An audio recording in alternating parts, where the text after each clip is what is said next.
Estamos aquí para presentarles una nueva edición de El Castellano y Leonés de la Historia, un programa que en gran medida hacen ustedes.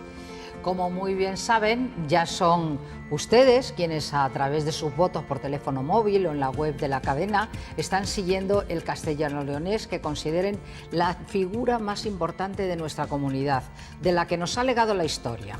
Aunque algunos de los 100 candidatos sigan vivos.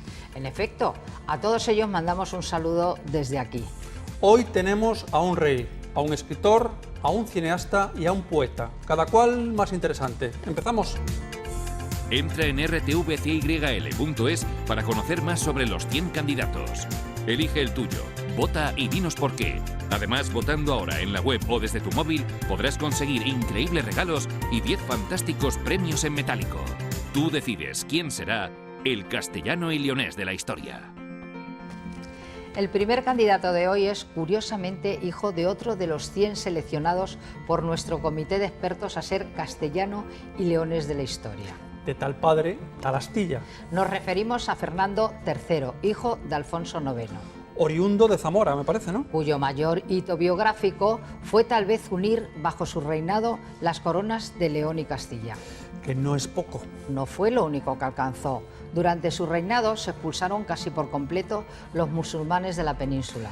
No sé si eso puede considerarse un logro hoy en día.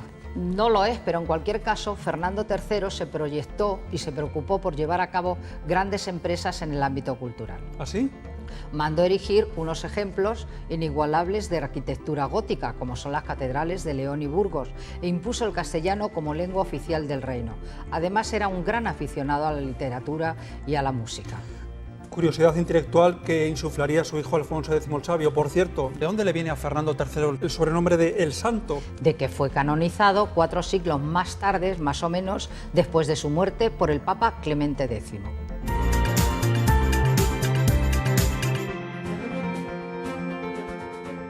Hijo de Alfonso IX, rey de León, y de Berenguela, reina de Castilla, Fernando III el Santo no estaba destinado a reinar. 3 muertes consecutivas en la línea de sucesión dejan la corona en manos de su madre, que renuncia a ser reina para dejar paso a su hijo mayor.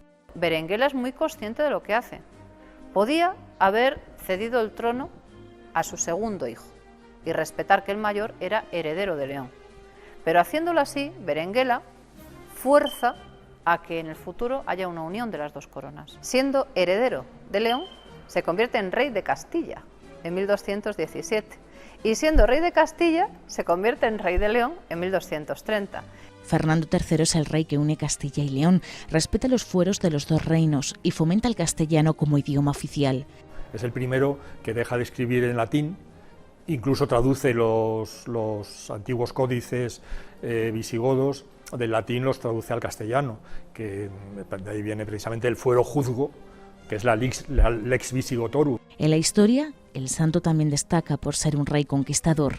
Nosotros a Fernando III siempre le hemos considerado el gran conquistador de Andalucía, quizás porque logró crear una gran extensión de territorio para la corona de Castilla. Sitúa la frontera de Aragón en Alicante, y quedando para Castilla todo el dominio al sur de Alicante, reconquista Murcia, reconquista Lorca, reconquista todas las zonas del sur, por el este, por el Mediterráneo. Las cifras que se manejan en nuestros manuales de historia medieval son que el Reino de León podía tener en torno a 100.000 kilómetros cuadrados, el de Castilla 150.000, y que lo que amplió Fernando III con los territorios reconquistados fueron aproximadamente otros 100.000. Es decir, que logra ampliar muy significativamente el reino de Castilla y León, o la corona de Castilla. Ciudades musulmanas tan significativas como Córdoba o Jaén caen en manos cristianas. Sevilla se resiste, por lo que Fernando III manda construir la flota castellana del Cantábrico. Se hace una gran flota que a cargo del almirante Bonifaz ataca Sevilla por el río Guadalquivir, mientras el rey la asedia por tierra. Tropas del rey de Granada, rey musulmán, colaboran en empresas de reconquista cristiana contra musulmanes con Fernando III, por lo tanto es un reino vasallo. Finalmente, Sevilla se rendirá ante Fernando III y a la Reconquista le seguirá la repoblación de las tierras recién incorporadas que se repartirán a caballeros y peones cristianos.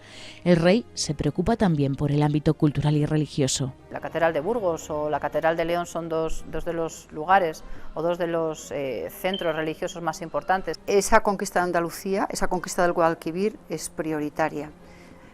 Pero bueno, por ejemplo, en el caso de León, pues es la etapa de la construcción de la catedral. Fernando III el Santo muere cuando preparaba una campaña para continuar la reconquista hacia el norte de África.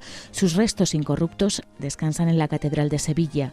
La Iglesia Católica lo canoniza en 1771. Se juntan los tres factores: padre, esposo, hijo también, que fue una persona que supo mantener esa difícil estabilidad con León durante esos años, 13 años, y a mayores de eso, protector de la religión, defensor contra el Islam, junta todo eso y canoniza a su monarca. Algunos historiadores consideran modélicas muchas de las facetas de este rey castellano y leonés. Es muy brillante su labor como guerrero, como político, como estratega. Creo que desde ese punto de vista es el gran monarca del siglo XIII. Establece las bases pues, del gran comercio de Castilla y de León, también con el norte, con Flandes, con Francia, con Inglaterra. Me quedo con el rey que supo ser hijo, que supo ser esposo, que supo ser padre. Me quedo con el monarca que protegió la cultura, protegió el arte, al cual debemos pues tantas obras a lo largo del Camino de Santiago, desde Burgos hasta León. Me quedo con el nombre que supo ver estratégicamente que la conquista de Guadalquivir era fundamental y que sin él, si hubiera tenido dignos herederos desde el punto de vista de general o militar, la reconquista hubiera acabado en una generación, un adelantado a su tiempo también.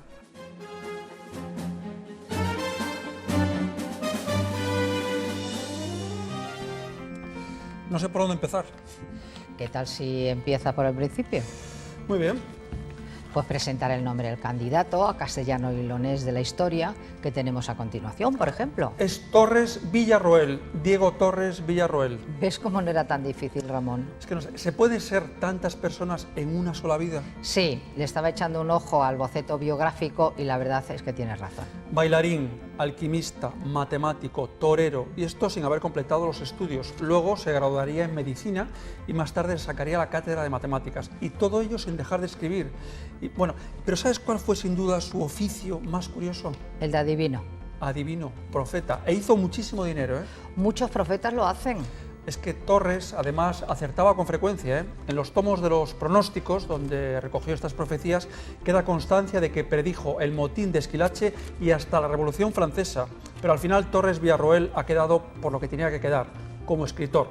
Y una curiosidad más, ¿sabes que terminó ordenándose como sacerdote y de administrador de la duquesa de Alba? Una vida verdaderamente apasionante que descubriremos en el siguiente reportaje.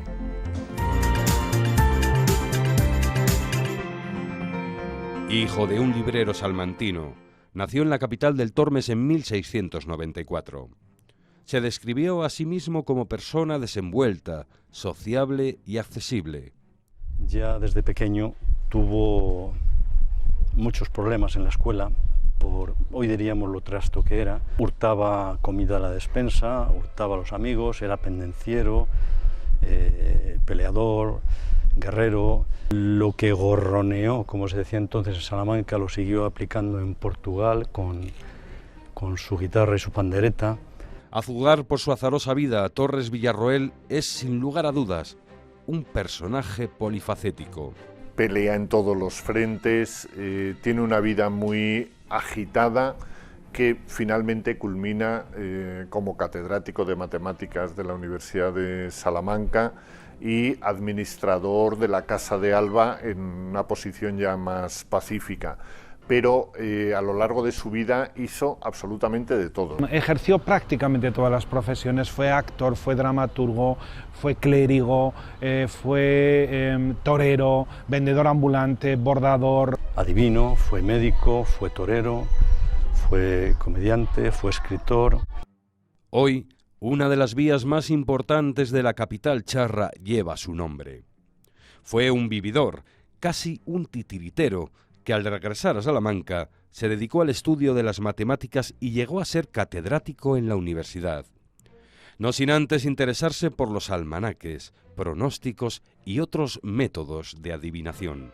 Y adquirió una fama de adivino que hizo que sus pronósticos de cada año, que eran quizá para que el espectador pueda hacerse una idea de lo que es el calendario zaragozano, pues una cosa de ese tipo, era lo que hacía con un texto introductorio de una riqueza increíble. Él se titulaba El Gran Piscator Salmantino y entonces se dedicaba a predecir cosas, a hablar de cosas, en algunos casos acertaban, otros no, es decir, pero enganchó a mucha gente y convirtió eso en un medio de vida. Los científicos, sus compañeros de la universidad le miraron muy mal. Era un vendedor de bestseller, sus pronósticos se vendían por miles, se hizo rico vendiendo esas obras y eso en el siglo XVIII no era común. Supone un escándalo para la propia universidad, donde estas cuestiones permanecen siempre en el ámbito académico y no son no son objeto del trajín comercial y del trajín que él hace para un provecho comercial en publicaciones que se venden en la calle y que tienen además un negocio, ¿no? Él era aclamado por el pueblo. A él es decir, el pueblo se sentía profundamente apasionado por la figura personal e intelectual de Diego de Torres Villarroel. Cuando sacó su plaza, por ejemplo, toda la ciudad le llevaba a hombros, la gente le llevaba a hombros como se saca a un torero por la Puerta Grande en un día en que luce su mejor faena, ¿no? Bueno, pues con Torres ocurría eso, jamás ocurrió con ningún otro profesor de la universidad. Trataba temas de aspiración científica con un lenguaje cercano al pueblo y se reía de sí mismo para permitirse ironizar con los demás. Deja a los médicos que lidiar con ellos es una muerte. El letrado es un embuste, con golilla. El físico, un desaliñado loco. El político, un zalamero de buena ropa. El poeta, un mentiroso pintor, y los demás son hombres. Todos te hablarán y nunca sabrás con quién hablas. Con estas palabras nos hacemos una idea de cómo él ponía en solfa el mundo que le rodeaba. Con ese descaro no culpable que puede tener ya esa mentalidad burguesa de disfrutar de la vida, de experimentar, de buscar, de bucear, de no conformarse con lo ya establecido, ¿no? Ha pasado a la historia de la literatura española por la novela de género autobiográfico. Expresó con crudeza una visión crítica y satírica de la sociedad de su tiempo. Es una obra de referencia, además una especie de anticipo de lo que sería la novela moderna. Fue un escritor maravilloso. Que es uno de los grandes escritores del XVIII y su autobiografía es una de las grandes obras que nos quedan del siglo XVIII, que no fue especialmente generoso en nuestra literatura. Su afán de escritura, tal y como reconoció, nada tenía que ver con el interés por cambiar las cosas. No escribía por ser de utilidad a sus contemporáneos. Su único propósito era ganarse la vida. Una vida, sin lugar a dudas, como pocos pueden relatar, tanto en el fondo como en la forma.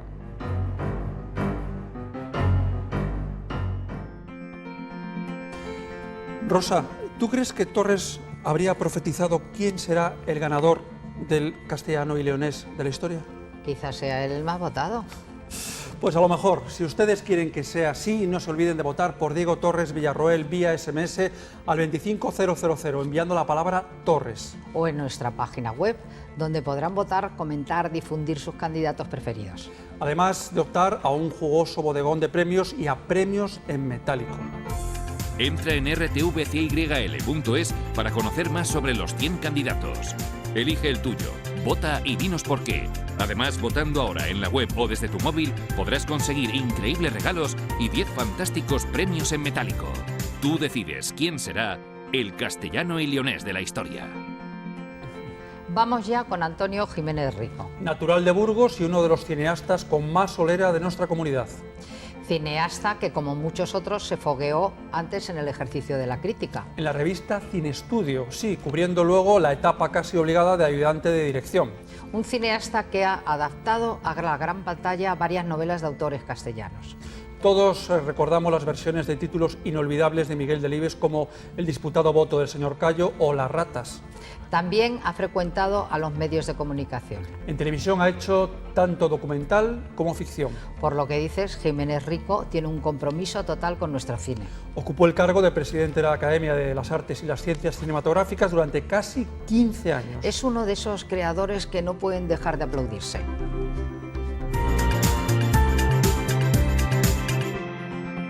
Antonio Jiménez Rico ha estudiado Derecho, Periodismo y piano, pero lo que realmente le ha entusiasmado ha sido el séptimo arte, atraído por la dirección y la narración de historias. Yo siempre he tenido muy claro que lo que quería era hacer cine, pero desde pequeñito, o sea, no es una cosa que de repente me iluminó alguien y se me ocurrió, sino era, por eso digo que yo creo que más que vocación era pasión. El cineasta Jiménez Rico siempre se ha considerado una persona con principios. A mí me preocupa bastante la coherencia personal. Es decir, decir lo que pienso, pensar lo que digo y hacer lo que digo y lo que pienso. No me dejes. Tranquilo, vamos a dar la vuelta. Me parece que es muy importante hacer una historia que de alguna forma, por cómo está contada o por lo que cuenta, al espectador lo divierta, lo conmueva, lo emocione, lo perturbe o lo que sea, pero que no le deje indiferente. Esta forma de involucrar al espectador con sus películas le hizo merecedor de un Goya al mejor guión por Jarrapellejos, basado en la novela de Felipe Trigo. A estas horas es cuando más me gusta pasear por el campo. Es cuando mejor se distinguen los olores uno del otro. El tomillo. Jiménez Rico ha demostrado que es un maestro en trasladar las historias de los libros a la gran pantalla. La mayoría de sus adaptaciones han estado inspiradas en la obra del vallisoletano Miguel Delibes, escritor con el que se siente especialmente identificado. A mí lo que más me gustaba era esa capacidad que tenía Delibes desde la contención para conmoverte. Y el cómo, con muy pocos adjetivos, era capaz de describir una situación. ¿Qué? ¿Bailamos, prima? Bueno. Me gusta mucho Retrato de familia, que se basa en mi idolatrado hijo Sisi de Delibes. Yo creo que es uno de esos ejemplos en los que la adaptación cinematográfica tiene una personalidad plástica y narrativa que hace que nos olvidemos del texto literario que la sirve de base. Me atrevo a decir que todas las películas al paso del tiempo, al cabo del tiempo, tienen un interés testimonial o sociológico que las convierten en producto cultural. ¿Tampoco tienen radio? Tampoco, no señor. ¿Para qué? Joder, ¿para qué? Para saber en qué mundo viven.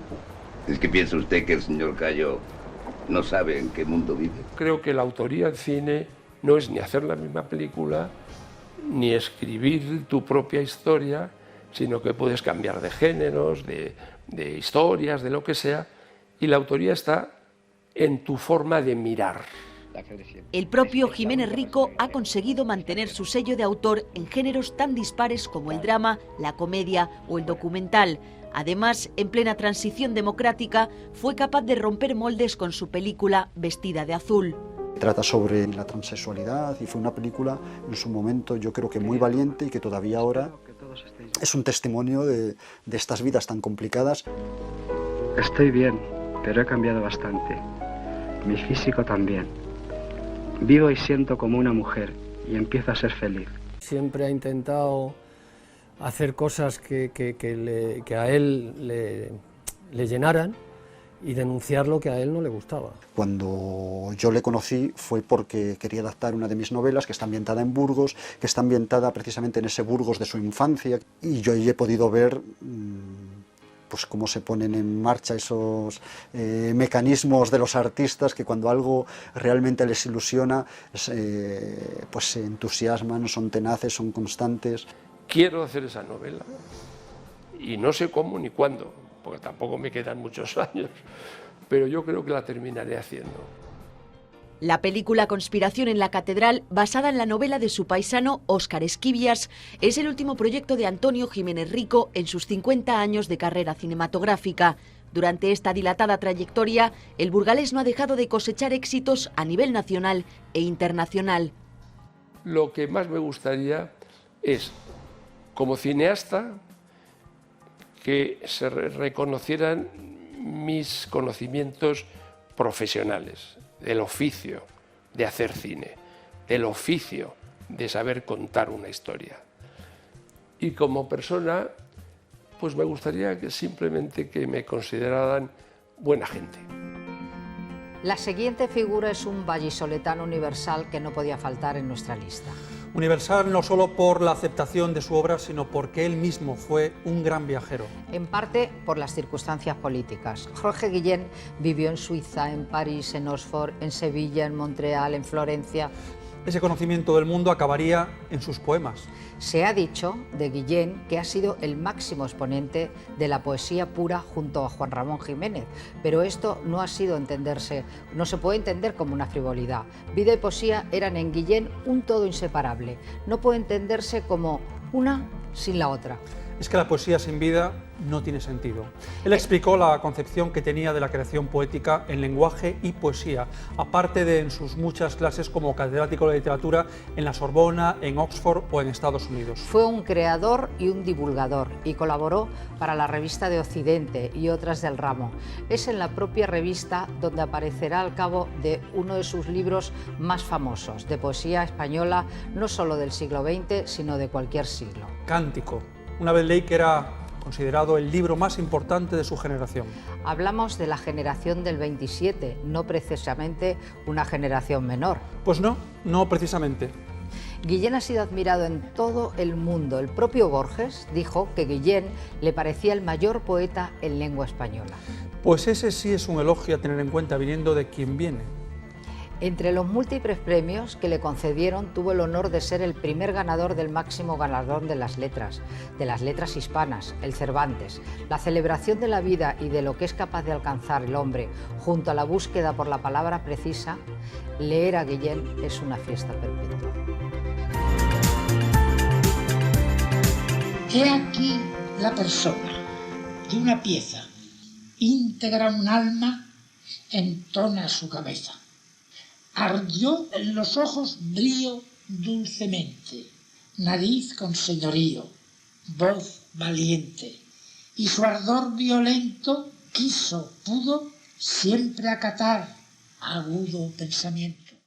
Con un estilo propio y profundo, el vallisoletano Jorge Guillén cautiva a todos a lo largo del siglo XX. Su poesía destaca junto a otro puñado de miembros de la generación del 27, como Lorca, Alberti, Cernuda o Salinas. Yo creo que la generación del 27 pues, se puede caracterizar por muchas personalidades literarias, pero Jorge Guillén pues, es un poco el poeta puro, ¿no? La escasez de los verbos en sus poemas, pero siempre con un enorme sentimiento en todos y cada uno de sus versos. Solo por ser miembro de la generación del 27 supone una realidad extraordinaria, que es la vigencia de la poesía como una parte pura y fundamental de la cultura. Es capaz de producir sensaciones y emociones profundas en el lector. Escribir con un estilo, escribir con una verdad, escribir con una ética, escribir con una estética y escribir, diríamos, inconfundiblemente con una voz propia. Eso es lo que significa para mí escribir a lo Jorge Guillén. Formado en Valladolid y Granada, tras un breve paso por la famosa residencia de estudiantes de Madrid, Guillén llega a las universidades de la Sorbona en París y Oxford en Inglaterra. Justo después se asentará como catedrático en Sevilla. Durante la Guerra Civil pasa varios meses en prisión, por lo que en 1938 se exilia a Estados Unidos. Allí ejercerá como docente hasta su jubilación, en 1958. Destacar su papel como profesor, porque no hay que olvidar que Jorge Guillén fue profesor de literatura española en España y fuera de España, luego en Estados Unidos, de manera que combina las tres dimensiones. Por una parte, la actividad cultural que se vuelca en revistas, en periódicos, la actividad propiamente literaria, que se vuelca en la creación poética, y en tercer lugar la actividad como profesor. Su forma de vida tuvo que ver con la literatura, siempre giró en torno a la literatura, pero tuvo que ver muy concretamente con la enseñanza de la literatura. Jorge Guillén se introduce tardíamente en el terreno literario. A los 35 años publica su primer libro, Cántico, que será ampliado en diversas ediciones y al que le sucederán otras secuencias que conformarán su gran obra. La primera es Cántico, la más famosa, pero no, y muy esencial, pero no la única. Después continúa Clamor, después continúa Homenaje, a Homenaje sigue y otros poemas, y la obra última se llama Final. Por lo tanto, hablamos de 5 secuencias de una misma obra titulada Aire Nuestro. ¿El vivir sin cadena ya es delito? La libertad ajena necesito. Es un referente de una persona que luchó mejor dicho, a favor de las libertades, que luchó a favor también de la puesta en valor de una tierra que él sentía con un enorme cariño, con un enorme aprecio. Le jorobaba que dijeran aquello de poesía pura, porque la gente entendía que porque fuera pura carecía de alma, y la poesía de Jorge Guillén está llena de alma, pero también está llena de un tratamiento del lenguaje extraordinaria. Puede decir que hacía poesía, diríamos, con un fin, con un corazón pensante y una razón ardiente. En 1976 recibe el premio Cervantes. Franco había muerto y el poeta decidió regresar a España e instalarse en Málaga. Poco antes de morir, en 1984, fue nombrado hijo predilecto de Andalucía. La fundación que lleva su nombre, ubicada en Valladolid, mantiene viva su esencia y, a petición del propio Guillén, la de otros autores entregados a la literatura. La Fundación Jorge Guillén se dedica fundamentalmente a la recopilación del patrimonio literario en Castilla y León. Es decir, no solamente de Jorge Guillén, sino, en fin, de distintos autores castellanos y leoneses. Tener una fundación es algo que perdura en el tiempo, es algo que los estudiosos de lo que es la literatura, de lo que es la obra, y en este caso concreto fundamentalmente de Jorge Guillén, pero también de todo lo que tuvo a su alrededor y de lo que puede venir en un futuro, es ese homenaje permanente que la Junta de Castilla y León, que la Universidad de Valladolid, que el Ayuntamiento de Valladolid o que la Diputación Provincial, en resumen, que la sociedad castellano y leonesa pues le quiere brindar a Jorge Guillén.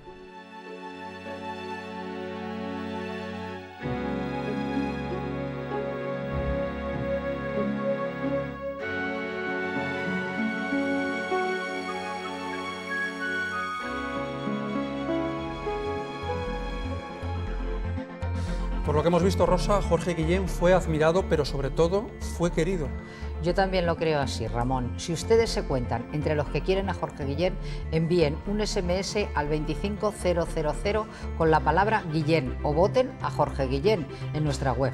O bien por cualquiera de los otros candidatos que hemos tenido hoy, Fernando III el Santo, Diego Torres Villarroel y Antonio Jiménez Rico, o por el resto que completan los 100 seleccionados por nuestro gabinete de expertos. Y no se olviden de difundir su nombre en las redes sociales, en correos electrónicos, en todas partes. De cualquier forma tendrá su recompensa. Estamos teniendo una respuesta increíble, cada vez más entusiasta, y queremos que siga creciendo. El objetivo merece un pequeño esfuerzo. Por nuestra parte, además de votar, les esperamos aquí con una nueva entrega del Castellano y Leonés de la Historia que tendrá lugar muy pero que muy pronto.